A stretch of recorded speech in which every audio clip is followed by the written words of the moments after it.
This is Zento here, and I have an interview with Empyre from FlyQuest, head of scouting. Actually, brand new. This is your new team after coming from Evil Geniuses. And even before that, actually, you were on Clutch Gaming, if anyone remembers that. And you were also on Misfits as well. And speaking of Clutch Gaming, actually, I want to ask about the whole analytics thing because I guess they were really big on analytics back in the day. And if you remember, there was a video from Clutch Gaming with Sebastian Park, like the head guy of Clutch Gaming or whatever. And he was always talking about how you guys had super great analytics. Was that like a real thing? Was that legit? Most of the time, when a team says that, it's kind of for show for the camera. Sports the way it does in sports right now. At least not to that extent. I think it's slowly getting there, but yeah, especially at the time, 2018, 2019, we didn't really have that. We had really smart engineers and data analysts trying to work that end in the back end. But especially at that time, nothing really huge came out of it. So yeah, sorry, Sebastian, if I blew the cover. Well, that's kind of funny because everyone kind of thought that, and I mean, yeah, I guess it just seems like is our stats the same as they ever were, back in those days to now? Is like stats the same kind of level that they're at? Because everyone in the scene views League of Legends stats as not really that important or useful. And most of the good stats actually seem to come from the LCS, which we can't even use because we don't have like jungle proximity. So is that the same case now today that stats are just kind of shit? I wouldn't call stats shit, but I would say there are the stats that is collected by Riot and teams are slightly more advanced than they used to be. They're still not anything uh, that has to do with like deep advanced statistics that require like models and things like that. That is used actually for scouting or for either scouting players or scouting teams or preparing a team. But there are stats, for example, like jungle proximity and things you can do with, damage goal efficiency and things like this that kind of give you a overall glimpse into what's happening with the games. But in the end, when it comes to scouting, whether it's scouting players or scouting teams, you have to dig into the VODs. You have to make notes, and then you have to make a conclusion based. So And stats is a supplement. yeah, yeah, okay, that makes a lot of sense actually because I know even I think it's Cloud9, I want to say, is supposed to have like great stats because they're using some like statistical like huge Excel sheet database or something that's supposed to help them. So I guess you could say that every team has somewhat of a heavy stats analysis when it comes to like looking at different players and stuff. From what sense? As in like trying to scout the enemy or trying to scout talent. Is there like a huge spreadsheet that every org seems to have that has like stats comparing different players and things like that? I don't know how every team works when it comes to scouting opponents, but generally, I think most teams have access to the Riot API, and then they either have data analysts or they work with a third party to kind of like aggregate that information for them in some fashion. Hmm. But as far as I know, like I obviously I'm not privy to every team. A lot of those stats aren't really used in scouting reports. Maybe a bit of jungle proximity here, maybe some vision word maps there. But overall, I think when it comes to collecting data, what seems to be the thing that interests players and staff the most is kind of like stats related to draft and pick ban rather than gameplay. Because especially when you're going through, at least in the LCS, a short split, generally 18 games, shorter now. Um, the sample size is way too small. The patches shift, and so the data from game to game in a best of one doesn't really hold going week to week until maybe you get to playoffs, and then maybe you can see overall trends there in gameplay. Um, but yeah, it's very rare that you find trends uh, for every team across a whole split, because teams learn and grow and adapt and change how they play. You do find some instances where they don't. For example, 100 Thieves last year with Double Lift, the way they played around Herald was very formulaic and repeatable, particularly in Spring. And that was something that teams like abused in playoffs. So in that sense, yeah, the data can hold, but generally, at least in the LCS with small sample size, uh, just looking at overall stats isn't particularly useful without digging into tape as well. Yeah. Okay, so let's get in your bread and butter here, because I think most people, when they think of head of scouting, it's basically trying to look for talent. So is scouting talent? Is it just all about the solo queue ladder? Is it just looking at solo queue and saying, okay, this guy's like top 10. Let's get him because he seems like he's good. Yeah, I mean, getting high rank in solo queue is one indicator of who like what a player is good at. Um, but there are other indicators. There are like too many instances of players getting top 10, or even rank 1, and not being able to translate those skills in solo queue to stage. One unfortunate example is like Viper, for example. Like he was known as the solo queue god, and he still is a solo queue god in NA. But he did not really perform that well over a few years in pro play, outside of the one split in amateur with no org where they won proving it. Obviously, that can be due to many factors, but it is an example that just getting rank 1 uh, doesn't make you a superstar in competitive. So beyond like looking at solo queue, you have to talk with the players. You have to see them in scrim environments. You have to see them play tournaments at the amateur level, at the academy level, or now challengers level, and see how they translate those skills from solo queue to competitive, because the skills required when you play competitive are very, very different, and what you need to do is different. Um, so overall, to answer your question, it's not just solo queue. Uh, when I find a player in solo queue, usually high challenger, sometimes grandmasters, high grandmasters players, I see if they stand out in a particular way when they play solo queue, and then after that, I watch them play in scrims, tryouts, in houses, amateur games, and from there I try to basically extrapolate how they're going to perform over a long period of time in the future, whether the skills they possess now can be developed and grown and transferable to the LCS stage and beyond. So speaking of that, and like Viper specifically, from I think he was on Dignitas mainly back in the day. And if for anyone that doesn't know, Viper, he's actually the older brother of General Sniper, who's going to be coming up in 100 Thieves.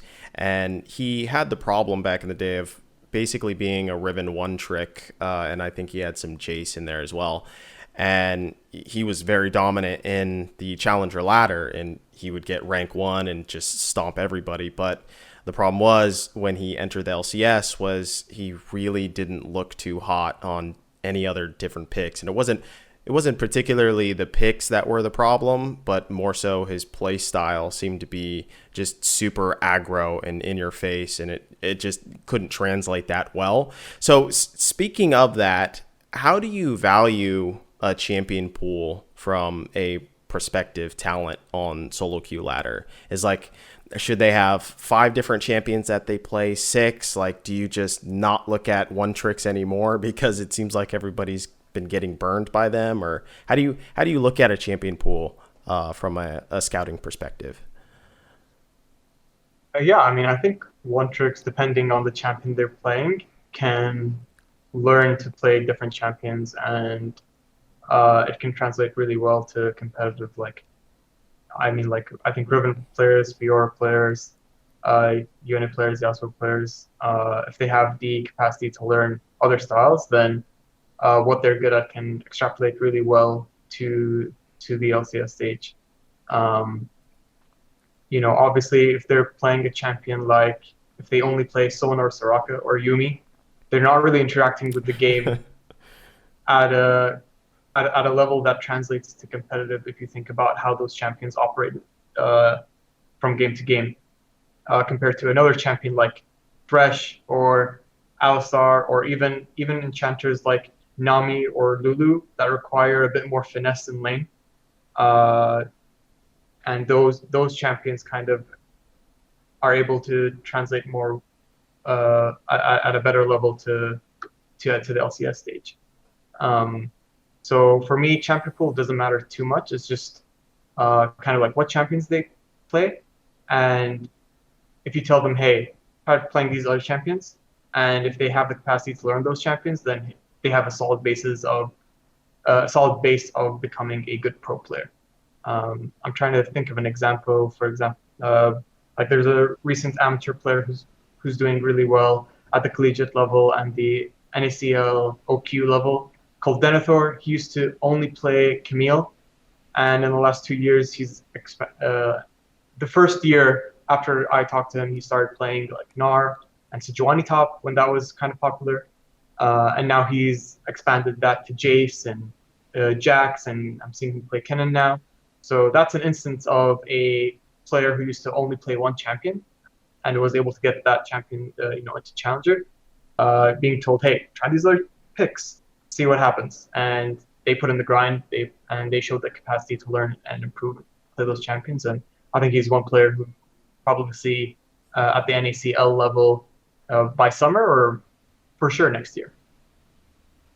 So you were saying that you kind of look at the top solo queue ladder, and then as well as you were saying Grandmaster. Does LP or rank really matter that much then? Like, do I have to get top 50 in order to be considered? Are you looking at like kind of the whole totality of the ranked ladder? Yeah, I like to look at, I like to look at all challenger accounts and then a lot of the grandmaster accounts. And then after that, it gets really muddy because master tiers is basically what diamond used to be, honestly, right now, because of how like promotion works and the addition of emerald. Uh, like for example, like I'm 32 now and I'm almost able to get masters. I'm not really good at the game. I haven't tried hard to play the game at that level for a long time. So yeah, solo queue rank past like low grandmasters and masters and below particularly. Um, I don't pay too much attention to. You have to show me that you're able to get at least grandmasters and uh, to really be considered. But there are cases where a player starts out in masters, and if they are especially young enough, Mm-hmm. then I do pay attention because um, you can see big jumps in players who are that young year on year.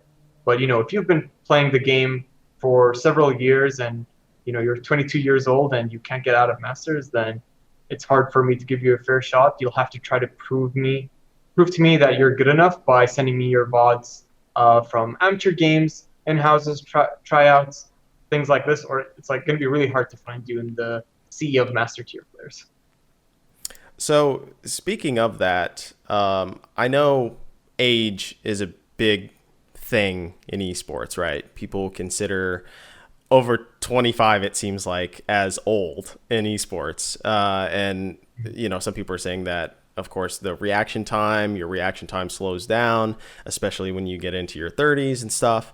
And then you become a Nautilus one trick like me. But it's the idea of age in esports, and obviously in scouting, is a really big thing, and especially for regions like Korea. I know they really are big on age and not getting too old of scouting prospects. And I know that you did an interview with Blake Panashevitz, I want to say like 2 years ago or something. And for those that don't know, he's like a guy from the Overwatch scene. He used to be a psychologist for the LA Gladiators. And you were talking about how to get up to the pro level and how long that takes. I want to play with that idea a bit because I don't think a lot of people consider that when they consider scouting, prospective talent. Is that how long do you think it should take for you to get at the pro level? And we're talking from going straight from solo queue to academy to the pro level itself. How long do you think that should typically take? It depends the age you start at, and it kind of depends from player to player. But say, you're 19 and you start playing League. Um, I think you have to try to get challengers. Like you have to try to get challenger, you know, within 3 years maybe. Um, and then you'll start getting interest to play in semi-pro and pro. But it's hard to really quantify that Mm-hmm. into one answer for me. Generally, how I like to think about it is how much time have they spent playing the game, and then it kind of depends from there. Especially, if you're young, if you're like 10 years old, you have a lot of time to try to get to challenger and even be considered to be able to play professionally, at 17. Whereas, you're 21, you start playing League, you can definitely still go pro. Like there's nothing holding you back, except for yourself. So yeah, it just depends. Everyone has a kind of like a different uh, growth rate in that sense. Mm-hmm. And I don't know exactly, like you'd have to like do research on like how long did it take each player from when they started League to get to pro to really analyze that, because I don't really have like a way to quantify.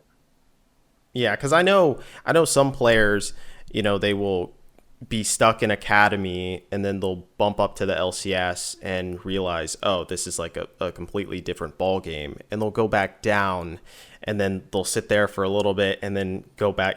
Famously, the everyone points to Golden Glue as the guy that was like the bar that you have to pass in order to be a good mid laner in the LCS. If you can't be Golden Glue, like you don't belong in the LCS. So, it's those guys that keep trying to cross the threshold and staying there. And I know he's been playing in the LCS, or at least he was, for a very, very long time. So would you consider someone like Golden Glue as like, maybe that's a bit too long? Like right now, if I would consider Golden Glue right now or at the time. Nah, at the time.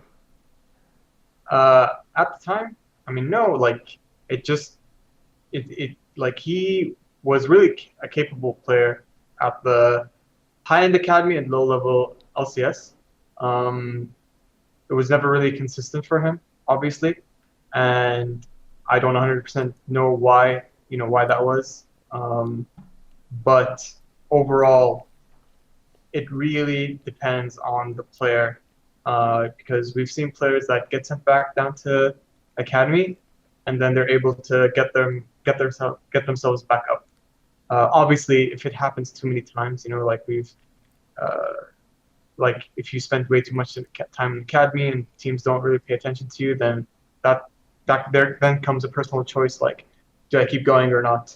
And for example, Darshan recently retired, citing the same things. That what he said in his either his retirement video or an interview with Thorin, he basically said that he said like my laning was top end of academy, and I can go to laning with most tops in LCS as well. But other areas of my gameplay lacked and wasn't good enough for the LCS level. So he had that accountability and he put that responsibility on himself. So I typically believe in most cases, that if you are good enough, then no one can ignore you. If you are good enough, no one can ignore you. So that's typically the advice I give to most players who are trying to get into LCS and worried about not being given a fair shot is that be good enough that they can't ignore you. That's good advice. Um, so I want to talk and touch on pocket picks because we went through the That's one tricks and pocket picks seem to be not really talked about a lot actually. And obviously we have APA that comes in for Team Liquid, and he has the pocket pick of Ziggs. And of course, in the past, you had a famous pocket pick like Aurelion Sol for Huhi when he played mid lane. So when you look at a prospect and you see maybe that they have a very unusual pick, like how do you take that? How do you value that as a scout? um, there is value for it. Personally, I love pocket picks, especially picks that kind of warp the game. Things like Karthus, Fiddlesticks, Senna, Seraphine, Ziggs. Uh, I really like these champions. And pocket picks are a good way for you to separate yourself from other players in your role. Um, so yeah, it's like an added thing on your resume when you're looking to get onto a pro team. Yeah. Okay. So I want to touch on obviously the Jojopyun angle. How did you actually find him? Because in the Thorn reflection video with Peter Dunn, which is kind of what sparked my interest about reaching out to you in the first place, because I heard your name a long time ago back in Clutch Gaming and knew you were always in the background, but we've never heard the stories of finding these players from yourself. So how did you find Jojopyun? I mean, for someone as good as Jojo or Danny or Shaden and these guys, like who really found them first, right? Because they were already demonstrating such a high level in solo queue that everyone can see it. Everyone that's playing solo can see it. For me, what makes a scout good, or what makes a someone who is trying to build a roster um, or advise on your roster good or excellent, is the ability to kind of say, hey, this guy is good, and he's going to be this good in the future. Because back to the Viper example, or anyone similar to Viper, any player similar who can get high rank and show that they're good in solo queue. A good scout is able to see that player and be like, yeah, this guy is really good in solo queue, but he's even going to be better in competitive. He's going to be able to do this in competitive. Or you can say, yeah, he's good in solo queue, but he's not going to be able to translate this, and this to the competitive level. So maybe we should shy away from that. So it's less about, like, finding is really easy, and I don't know how you can really attribute one person to finding a player Uh-huh. because of how the ladder system works. It's public. Everyone can see who is good on the ladder. The talent is having the eye to say this player versus this player. Both are really good in solo queue. Both have shown good performances in in-houses or tryouts, etc. How good are they going to become in competitive? And in my opinion, I don't think a lot of people had a good idea of like how good Jojo was going to become because his play style was really erratic, especially when he entered academy. Um, Obviously, yeah, there was like so many doubts about him, and he's one player where when we decided to promote him only a year after academy, and his academy results outside of like one or two tournaments weren't that impressive, we had a lot of raised eyebrows thrown at us, and a lot of GMs and a lot of players were like, "What about like yeah, Jensen was available? Could have been available. Bjergsen could have been available. Humanoid could have been available." But yeah, you have to trust your instincts and your analysis as a scout that um, being able to analyze how good this player is going to be on the big stage. So that's the key thing. It's not about finding; it's about um, analyzing how good they can become in the future. So famously, a lot of people cite that he was very good at Fortnite. Did you watch any of his Fortnite like videos or clips or anything? I mean, when I first like saw him on the ladder, I then went on to Twitter and found his Twitter account and talked to him. And then I saw, oh, he used to play Fortnite, and then I saw he used to have streams on Fortnite and like clips on Fortnite. So I went on like YouTube, and he has like a silly there's a silly YouTube video, probably still on YouTube, where he snipes Tifu. Oh, okay. He stream snipes Tifu and like 1v1s him, and that was pretty funny. That was a pretty funny. So yeah, it was cool to find out that he had already been playing high level at another game. Yeah. So in that interview of Peter Dunn with Thorin, he said something along the lines of there were people that didn't want JoJo in the LCS. Do you know what Peter was even referencing in that? Uh, I'm not 100% sure what Peter's referencing to. Uh, obviously, uh, there he might be referencing to like fans or like other GMs thinking it would be like a very like risky move for us to promote him. But I have no idea of like Hmm. who like what the idea is. Like for me, I mostly worked with our GM, and at the time Kelsey Moser was with us, Peter Dunn, and we were all four of us were in full agreement that JoJo should start, especially when we did the scouting amongst all the link candidates. Right, right.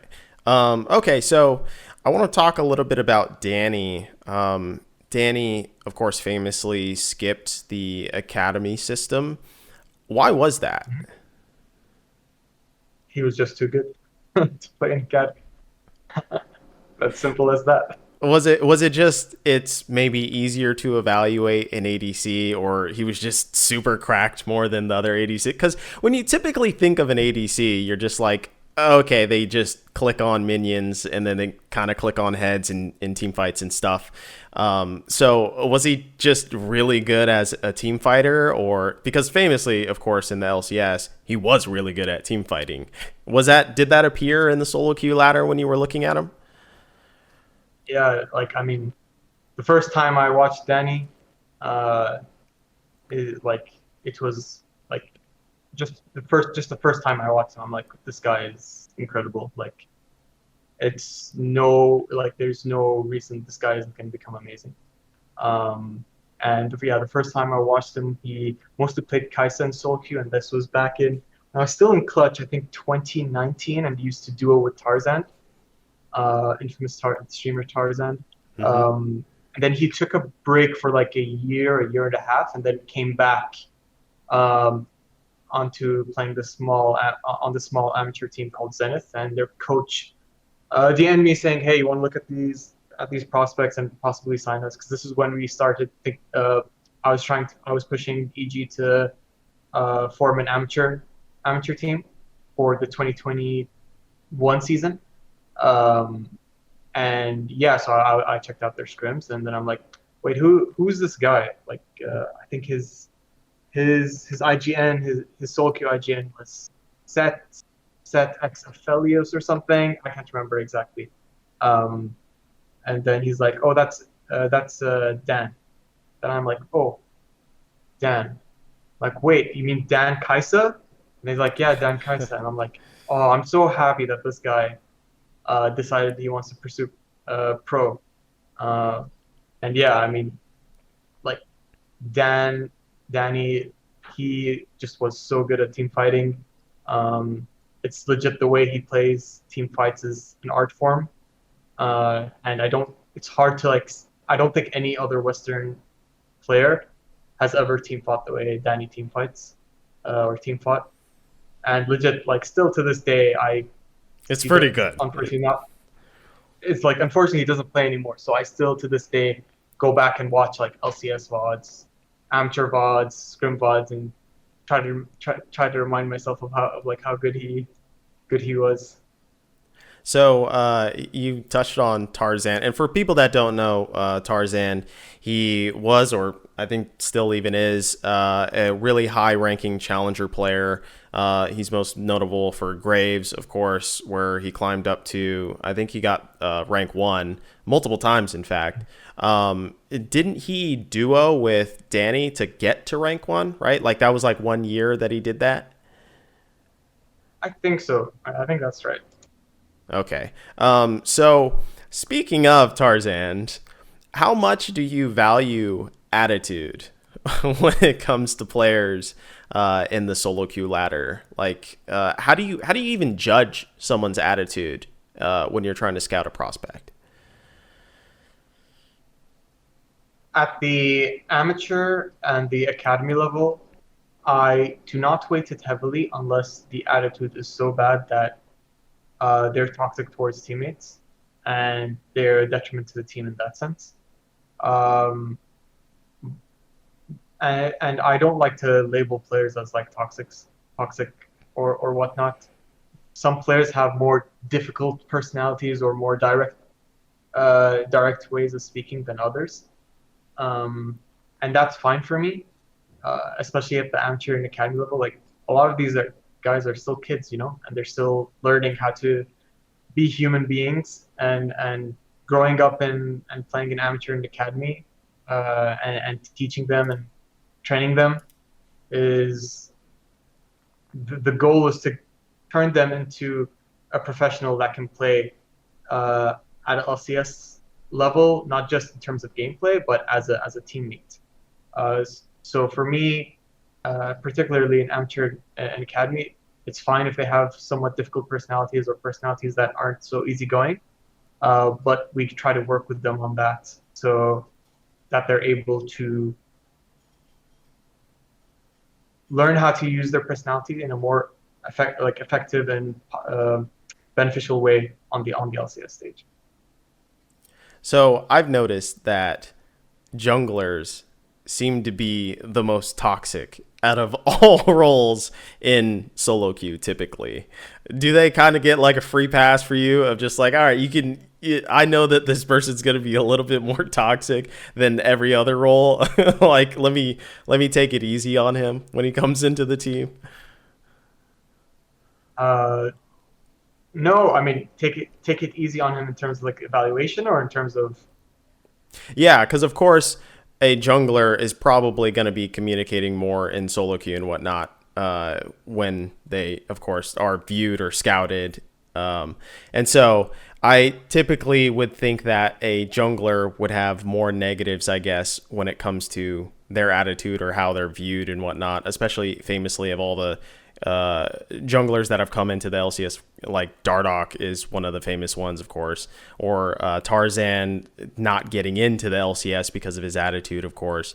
So, have you noticed this kind of trend? I guess I would want to pinpoint this question of that junglers seem to mm, be a little bit more toxic for solo queue. I'm not sure that that's 100% the case. But like in any case, I think it just depends on are they able to work on a team environment. It's fine if they have some kinks to their personality. It's finding a way to work with it and trying to teach them how to be a good teammate. And like all these kids, they need to be taught like, hey, this is what a teammate does. This is teammate how a teammate should be, and getting them prepared to the LCS or the LCS.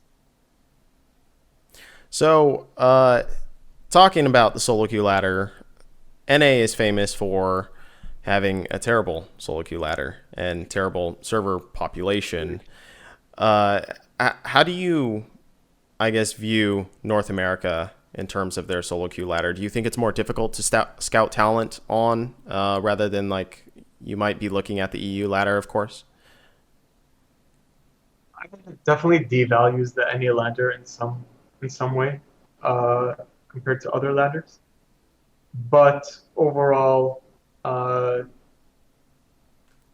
it's still the best way to for like an unknown player or even a new player to kind of show that they're they're doing well in league by climbing high, and it's going from there to showcasing yourself in amateur and challengers league to really show scouts like what you're made of.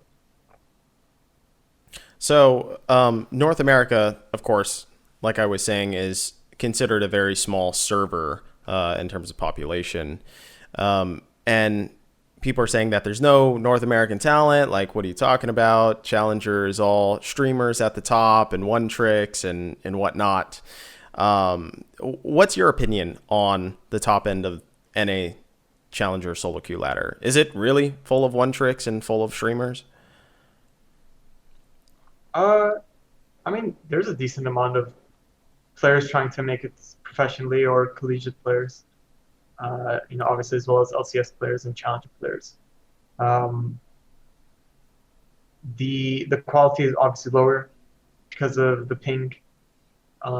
Because yeah, there are one tricks and uh, there are a lot of streamers that mostly play just to they like one trick a champion or something like this. Um, but in the end, it's like what you have, and the only way to kind of fix it as an like individual, because we can't fix it at an institutional level. Uh, whether you're a team, whether you're a player, can't really do that. So the best way is to try to create a training plan of how you can improve in solo queue. Reaching out to a coach and being like, hey, what these are the goals I have. What are the steps I need to do in solo queue to improve? Even though the environment sucks, it's what we have. You have to get good in this environment.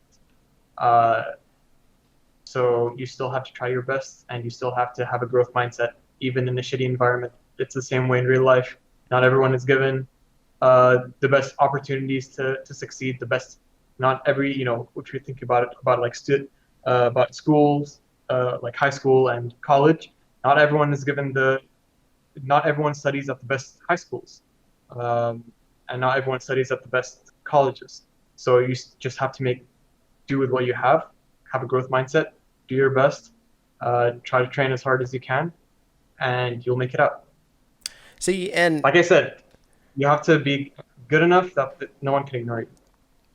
that's great advice for everything in life. In fact, I found, um, and so the solo key ladder for NA is I guess smaller, right? Especially just the server population is smaller. There are just less players playing, and I've always thought that in North America, it seems like trying to find rookie talent is very difficult, but maybe is this also just a scouting problem in general? It's like, well, if the server population is very small, that just means that you need to get good at scouting, right? Uh, I mean, it's like it's a bit to do with probability. You know, if you have less of a server, then it just depends on probability how many uh, players with the potential to become really, really good appear, and then factor in interest of the player to get to the top and to play league professionally. Um, it's just a probability game. It's a numbers game. Um, Scouting has a scouting is a what's it called? It is a factor, but overall, um, in any region, I think you're not going to get like an insane prospect every year. Like for example, in the NBA, you don't get like a legendary prospect every year. It kind of goes up and down. You don't. So in the league, you're not going to get JoJo's and Danny's every year. But they'll pop up every once in a while, and then there are players who pop up that are going to be great players or good players in the LCS if they want to get there. Um, and I think this year we have a lot of rookies entering the LCS, and if EG and maybe Golden Guardians, I don't know what their roster plans were, but if EG was still in play, they would have had two rookies, possibly three, starting the LCS as well. So I think with the way the NA ecosystem is going, we'll see a lot more challengers players being given opportunities, um, and that's something I'm very very looking forward to.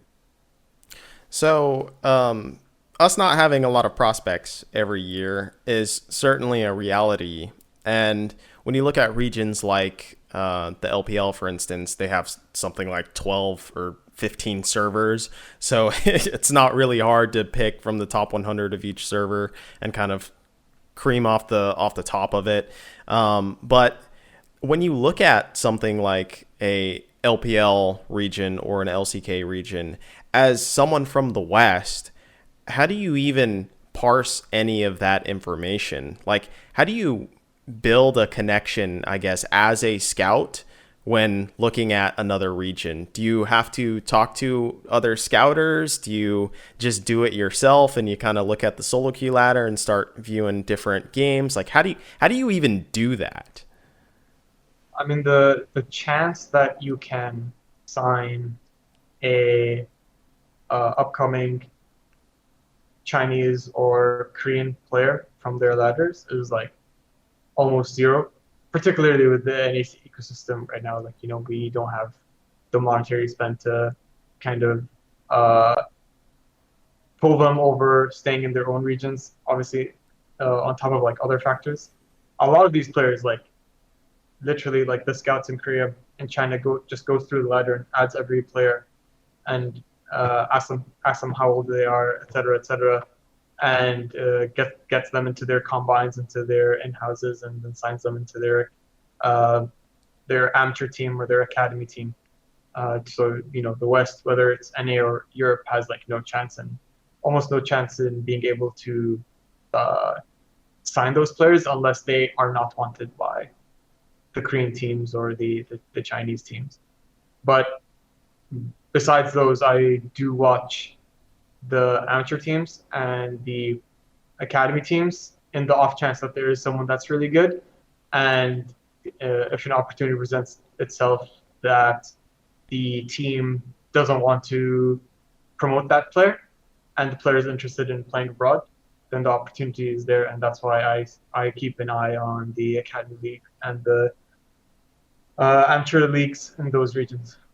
Right. I mean, I guess it would be a tough ask now that I'm thinking about it, to say, someone from Korea, like a 17-year-old, hey, so I saw Are your not even son 17. playing. They get DM'd when they're 13, 14, 15. Oh wow, that's crazy. And They're getting on the train early then. Okay, yeah, but yeah, super it's early. it's difficult to, I guess, talk to a 13-year-old on the ladder and say, hey, move to America, for this academy contract, and trying to convince their parents over Skype or something. It would just be a fucking nightmare. So. Yeah. Okay, so let's talk about the other side of scouting, which is scouting the enemy, particularly for things like the LCS and whatnot, and for professional teams at the tier one. How does scouting the enemy work? Like, you're going to face a team, in playoffs. Like, how do you scout them? Like, you got a list of all the known Smurf accounts or something for each player, and you notice exactly what they're practicing. Like, how does any of that kind of work, just as a high level? At a high level, because I can go on about this for quite a while. There's two parts of it, and one is the draft component of scouting, and the other part is the gameplay part of scouting. And for draft, we look at solo queue, we look at scrims, we look at their stage games, and then also kind of theorizing if they could be practicing something new. And then yeah, just trying to find patterns in how they draft and what their players like to play, and then formulating a draft that could appear on stage. And then for in-game, there's obviously lots of facets of the game that you can scout. Um, the most the one that's most consistent and reliable to scout is the early game. Like what do they like to do in level ones? How does the jungler like to path? another part of the early game. I mean, it's going to be different now with the grubs, but I guess it falls into the same pattern. It's like, how do they play for grubs? How do they play for Herald? How do they set up vision around objectives?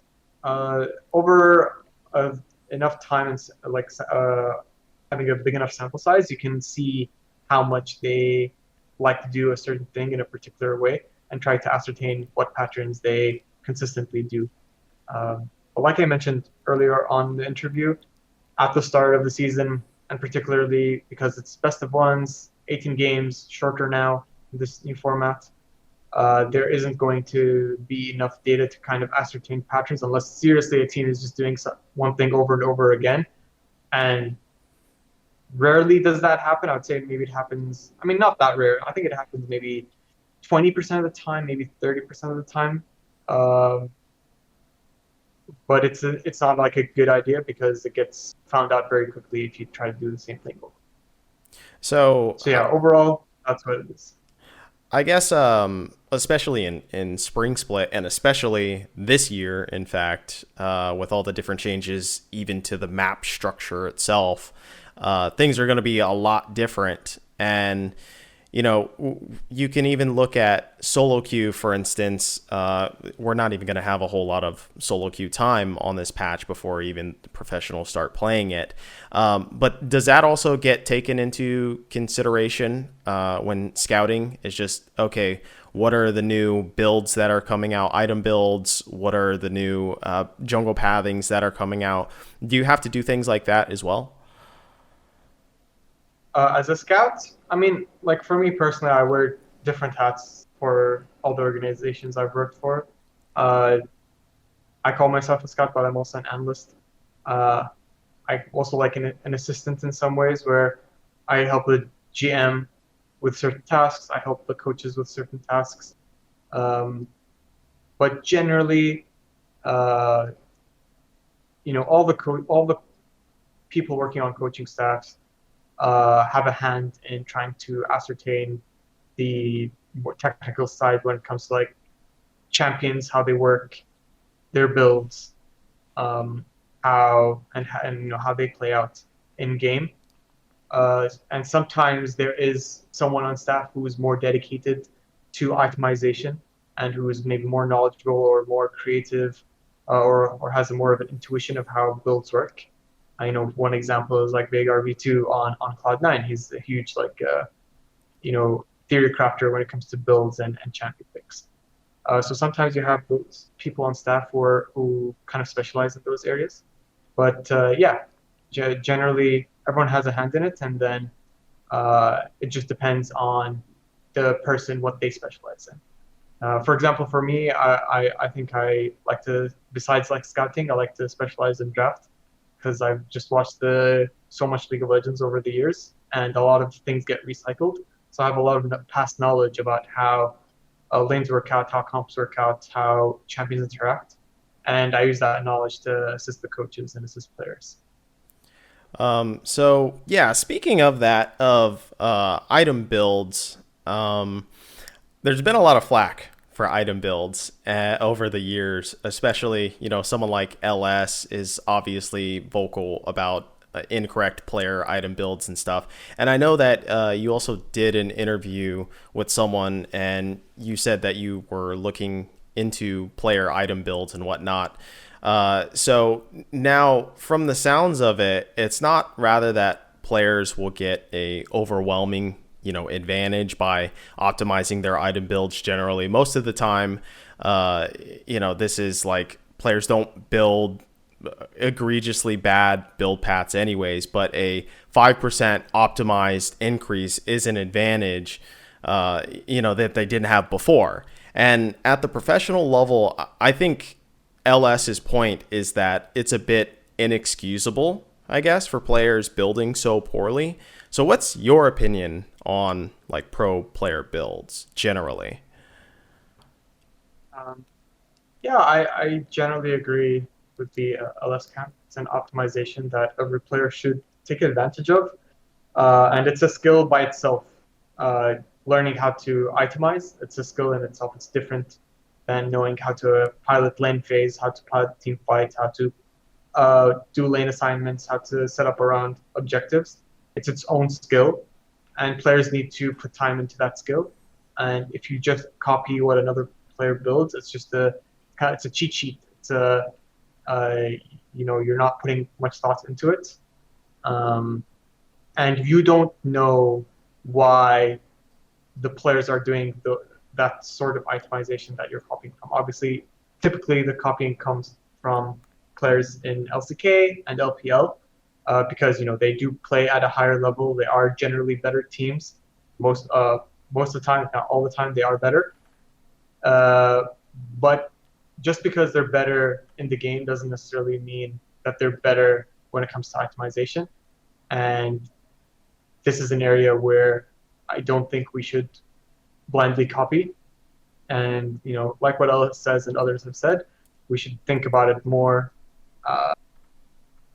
thoughtfully and more analytically, and try to learn how to itemize without just copying a cheat sheet. So you are the head scout of FlyQuest now, and of course you were the former analyst of Clutch Gaming, as I said, Misfits, NRG, even if you want to go that far back when they joined the LCS, and EG. EG as well, and Origin. Actually, now that I think about it, literally all those orgs have collapsed at one point or another. So, and you're the common factor out of all of those. So, like 90% of esports always collapse. Yeah, I guess that's CLG or TSM anymore. Yeah, that's the common factor. Esports is the common factor. That's a Jat stat. That's So FlyQuest better watch out. I'm just throwing it out there. But no, so you are the head scout of FlyQuest, and of course they have the new talents of Massu and Busio. Can you just give everybody a little bit of a preview of these two players? Just a synopsis, I guess. Yeah, I mean, I can start with Busio since many are somewhat familiar with him because he played in LCS last season. Busio is just an incredible kid with a really good attitude.